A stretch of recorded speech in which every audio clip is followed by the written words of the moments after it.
So our plan for today covers a couple of different things, but I want to start by going over the homework that you guys did. Now, you may be looking at the person next to you's homework and being like, whoa boy, our answers are not the same. That's fine. Don't change your answers. They're probably different for very valid reasons unless you forgot to convert from milliseconds to seconds. We'll get there in a minute. So the whole point of this homework assignment was to not only prepare you for the simulated lab that we're going to do today, but also to give you a little bit more practice looking at like the kinds of questions I'm going to ask you on a test or a quiz about work and energy bar charts and so on. So I do want to go through this in detail and answer questions that you guys have before we just work on the lab for the rest of class. And that's really the plan for today. So we were looking at a couple different things. And really, like I said, the first few questions on this page were just about figuring out like, how does the simulation work? How do I click buttons? What does it actually do? The simulation was hyperlinked through the title. I did also add a link to it to the week at a glance for today. So if you need like a quicker place to get it for today's lab activity, you can find it that way. So the first couple of things that happen is you open it and then it's just asking you to record the information that is present in the document or present on the simulation. So remember that what's happening here is we have Wally. Wally is our stranded little astronaut, and he's trying to make his way back to his spaceship. And so Wally realizes that, okay, he's holding a fire extinguisher. And when he turns that fire extinguisher on, what happens to Wally? What does he do? He moves. He goes back. He gets pushed backwards. And so what this simulation is having us look at is how do we look at not only the force of that like fire extinguisher on Wally, but also how do we look at it in terms of the work that the fire extinguisher does on Wally, as well as the amount of energy that Wally gains as a result. That's really the purpose of what it is that we're looking at here.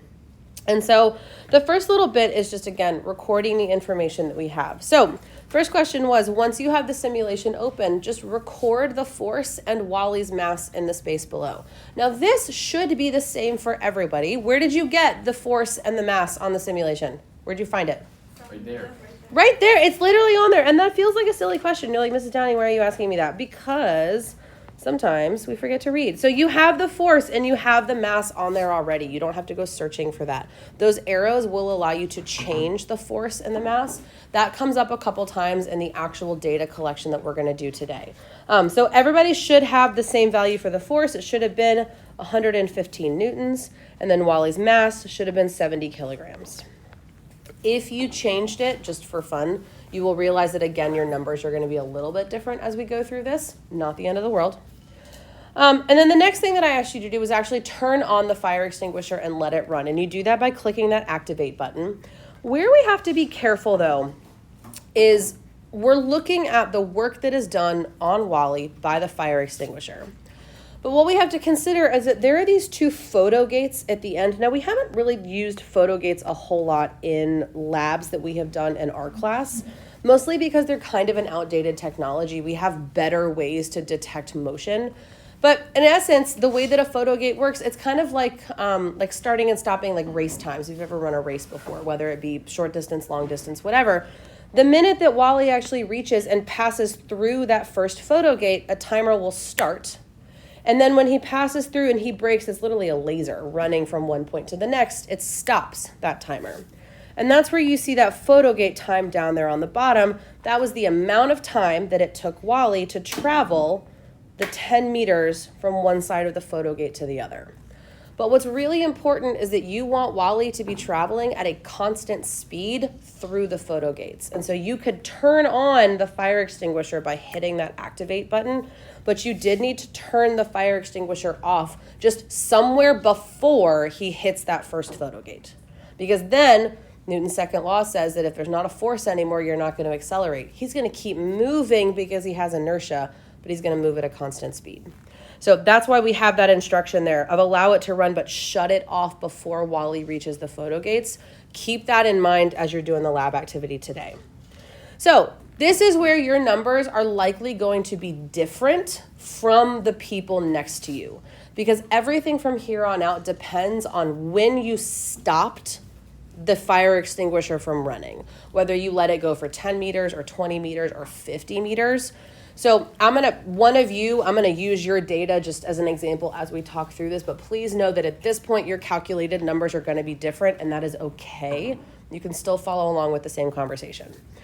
So I asked you to record two different things. The photo gate time in seconds and Wally's displacement while the fire extinguisher was on. So, Thomas, can I pick on you? Are we confident in our numbers? I think I did it. Think you did it right? No, I didn't do the displacement right. Ooh, what did you do for your displacement? Why do you think you did it wrong? I did the displacement of the time in the photo gate. Oh, okay, so you did it as 10 meters. Okay, so yeah, your numbers might be a little bit funky, so just pay attention to that as we're doing the lab today. Who thinks your numbers are right? Bennett, talk to me. I got 1 second exactly, or 0.99. 0.99 seconds. And so what that probably popped up as for you was like 990 milliseconds. Remember that to go from milliseconds to seconds, we divide by 1,000. And so for you, Bennett, how far did Wally move while that fire extinguisher was acting on him? 29 meters. 29 meters. Some things to notice about that. And so that would be what that means for us. I'll erase the line that I've drawn here. What that means for us is that Bennett started this timer or started activate. And I want you to notice where Wally's backpack is. Wally's backpack is the thing that is starting at the 0 meter mark. And so that needs to be your reference point for making measurements for how far Wally has actually traveled while that fire extinguisher is on. So just make yourself just a mental note of that you're really looking for, like, what is the backpack doing? Because that's when starting at 0. So what Bennett's saying is that Wally traveled 29 meters, so making it like almost to that 30 meter mark before he turned the fire extinguisher off, and that's the D value that you have. And again, what you'll probably realize is that there is a bit of a correlation between the distance that you let Wally travel and how fast he's going at the end, and specifically how much time it takes. Because think, if you allowed that fire extinguisher to run for a longer distance, is that force for a longer amount of time or force for a smaller amount of time? If you allowed the force to run for like 50 meters instead of 30, that's longer, right? So is Wally going to be traveling faster or slower? Faster. So is the time through the photo gates going to be bigger or smaller?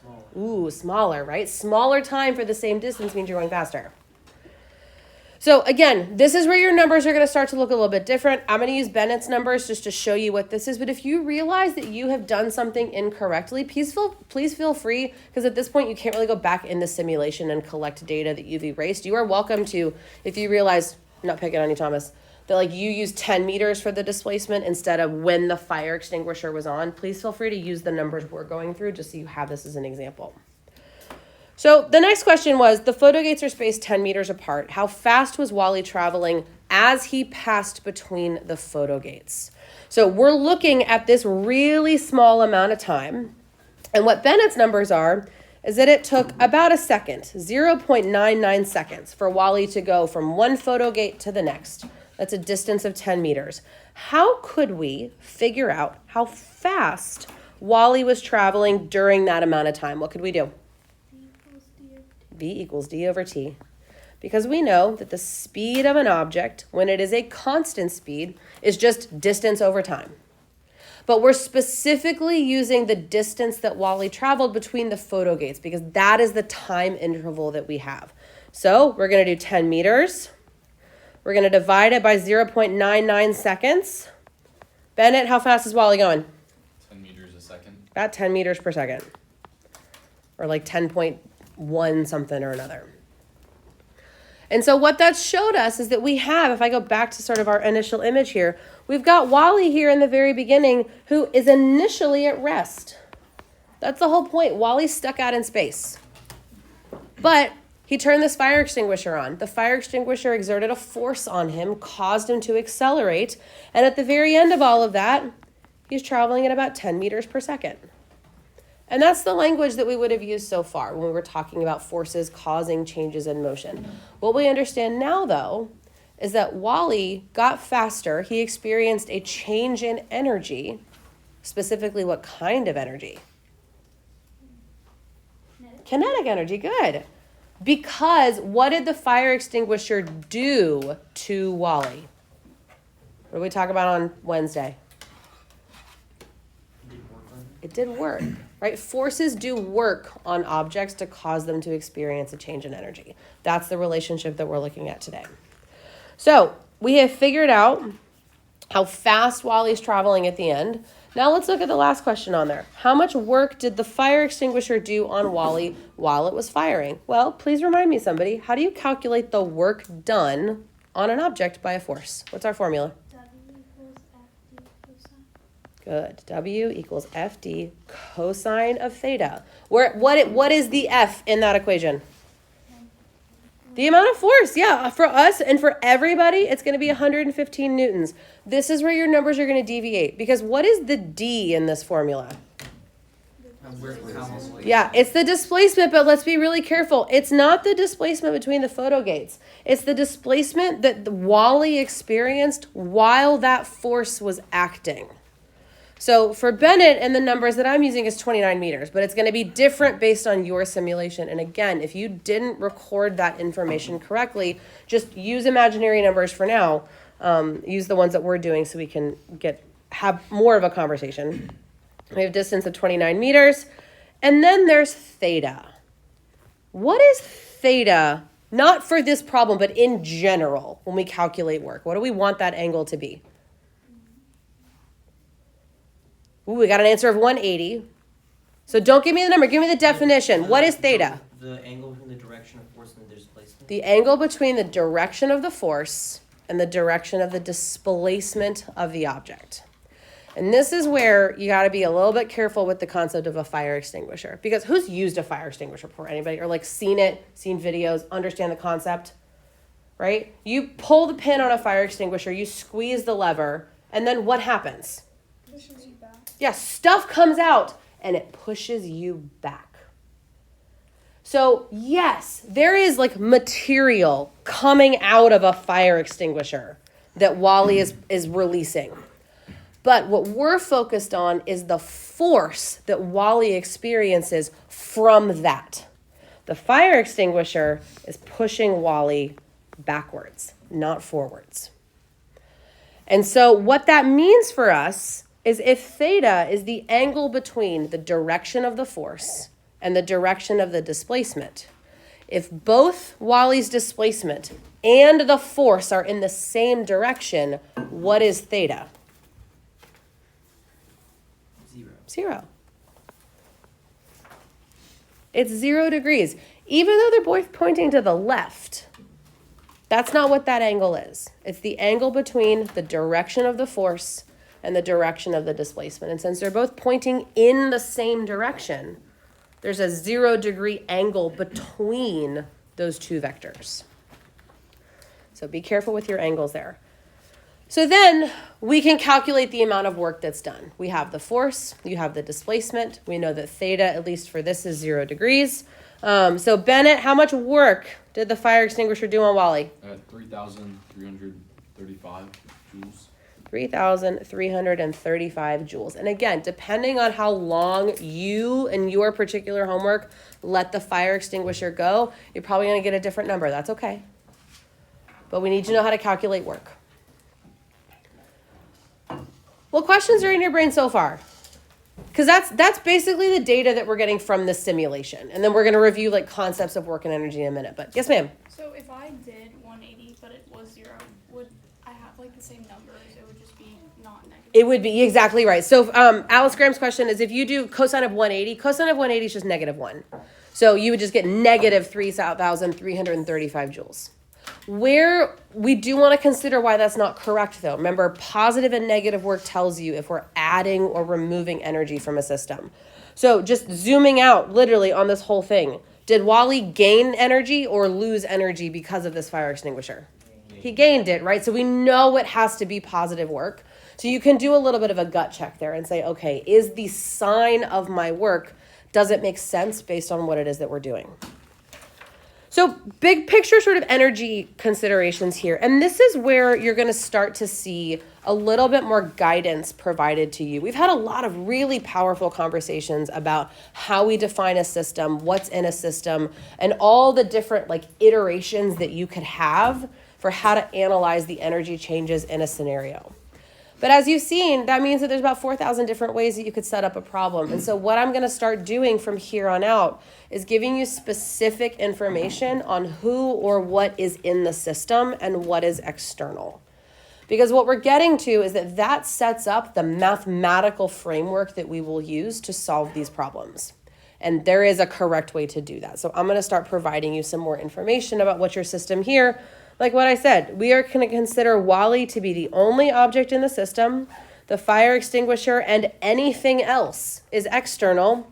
And outer space is a vacuum, so air resistance can be disregarded. Now, remember, we are going to assume that air resistance is negligible unless you're specifically told otherwise, but it is a helpful reminder. Outer space is not a perfect vacuum, but a vacuum enough that it's fine.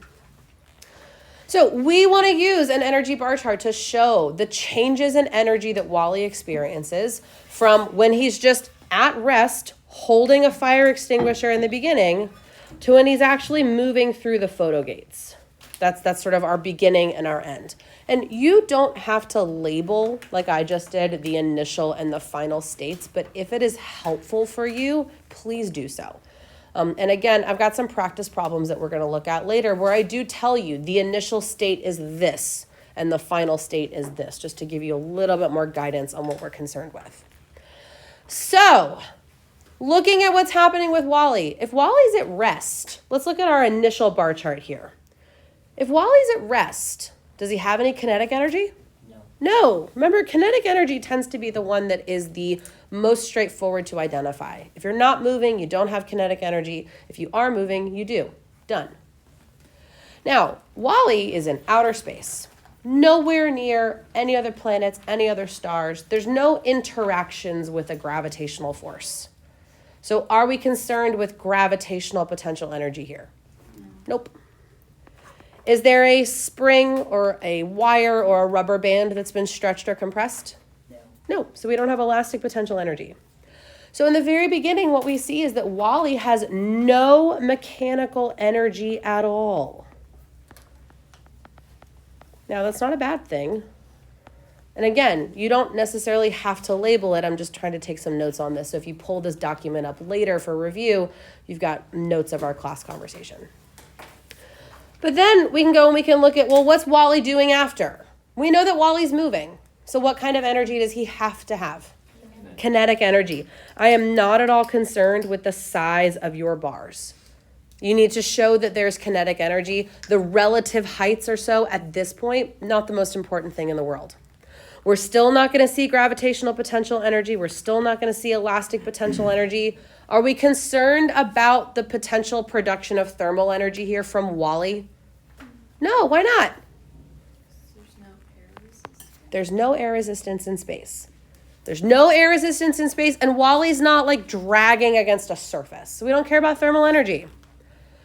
So what we look at with this energy bar chart then is a situation that starts with no mechanical energy and then ends with mechanical energy in the form of kinetic. And we've talked a lot about the fact that you cannot have increases in energy or the opposite, decreases in energy without there being some sort of interaction with the environment. So what is the fire extinguisher doing? Adding energy. It's adding energy. And how do we show adding energy on an energy bar chart? An arrow pointing into the circle. That is a component of this that you do have to have. If you have a scenario where energy has been added, and if you want to get more specific based on what we know that that is positive work that has been done. That is a component of that you do have to get full credit on an energy bar chart. Show that arrow pointing in or that arrow leaving. It's not a lot, but it is part of how these are assessed. And that energy bar chart is useful because it shows us all of the energy transfers and transformations that take place. Are there any questions on how we've created that bar chart before we move on to just some calculations? Because then I threw a new formula at you. How rude. Okay. Getting on to the next. So I did introduce a new formula to you guys here that says that the kinetic energy of an object is determined by the equation 1/2 mv squared. Now, you have seen this equation before in 8th grade physical science. It's just been a hot minute. So we're going to take this as a bit of a slow rollout here. But this is the formula that allows you to determine if you have an object that is moving, how much kinetic energy does it have? M is the mass of our object, and we always measure mass in physics in kilograms. And V is the speed of the object, just how fast the object is going. Kinetic energy, we're going to come back up to this concept here a little bit later. Kinetic energy is measured in joules. That's the unit that we measure kinetic energy in. What else is measured in joules that we've talked about so far? Work. Are we starting to see a connection? Because we know that the work done is responsible for changing the energy. And so there's probably going to be some pieces in there that we have to consider. So the first question, how much kinetic energy did Wally have the instant before the fire extinguisher was turned on? Super quick. Was Wally moving before the fire extinguisher was turned on? No. So you can solve for the kinetic energy, but what should it be? Zero. Couple things about this formula just to take note of. The only thing that is squared is the velocity term. Now, 0 squared is going to be 0, and 0 times anything is just 0, so that's not going to change the fact that we have no kinetic energy. But just be careful as you're using this formula. When you do have a speed, the V is the only thing that is squared. Please don't forget to square it. That's the thing that I've noticed in some formulas. Sometimes we just forget that the squares are there.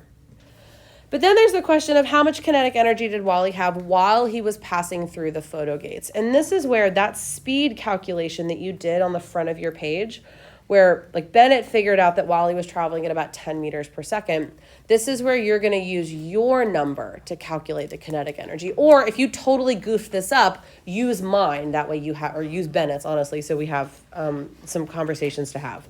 So we're going to calculate kinetic energy the same way. 1/2. I have a mass of 70 kilograms.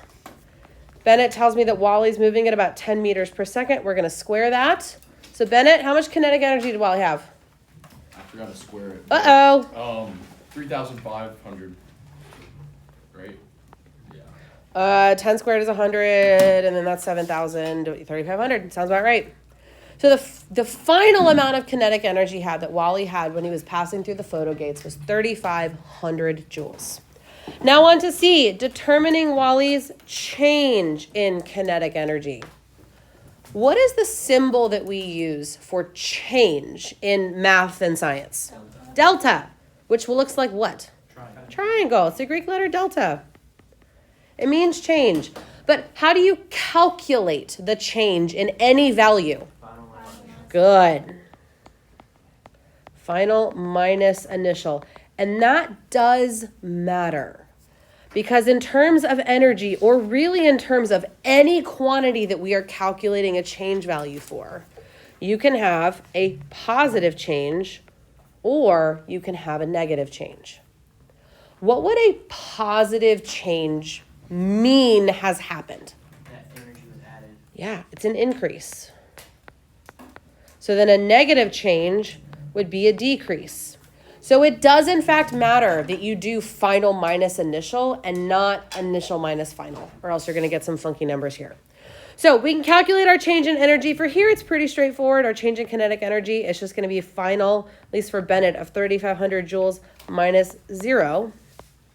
So 3,500 joules. Look at that. That's our change. But it's positive, and that makes sense because we have work that has been done that has added energy. And then the final question here, did the fire extinguisher do positive or negative work on Wally? What do we think? This did positive work. Now, I did ask you to justify your answer, so we are going to continue with our explaining and describing. So we're going to raise hands and be polite, civilized society today. Who has a justification for why the fire extinguisher did positive work that you feel like sharing? Thomas, what do you think? It changed the energy from the fire extinguisher to the kinetic energy in a positive direction. Ooh, okay. So we have, tell me that again because I'm going to write it down, but I don't want to mess it up. Positive because it is changing the energy from the fire extinguisher into kinetic energy in a positive direction. energy from the fire extinguisher is changing into kinetic energy. One way to think about it. Who's got a slightly different explanation? Because there's about 4 different ways you could explain this and be correct. What do you think, Samantha? I just said it's positive work because energy is added to the system. Energy is added to the system. Also correct. There's another way. John Charles. Because the work is going in the same direction as the displacement. Ooh, not the work, but the forces. But yeah, you're totally right. The force and the displacement are in the same direction. Right? We were dealing with a cosine of 0 degrees being positive 1. So, as with a lot of things that we've talked about, there are a wide variety of different ways that you could explain this. Any one of those 3 are correct. I'm quite partial to this middle one here, energy being added to the system, because that tends to be the easiest to identify. When you calculate a positive change in energy, you are recognizing the fact that you have done positive work because your energy has increased. But however your brain chooses to process that, any of those would be acceptable. So before we break for a second, does anybody have any questions? Okay. All right, take 2 minutes, go to the bathroom, get some water, stretch, wiggle. When you come back, we're going to do a lab.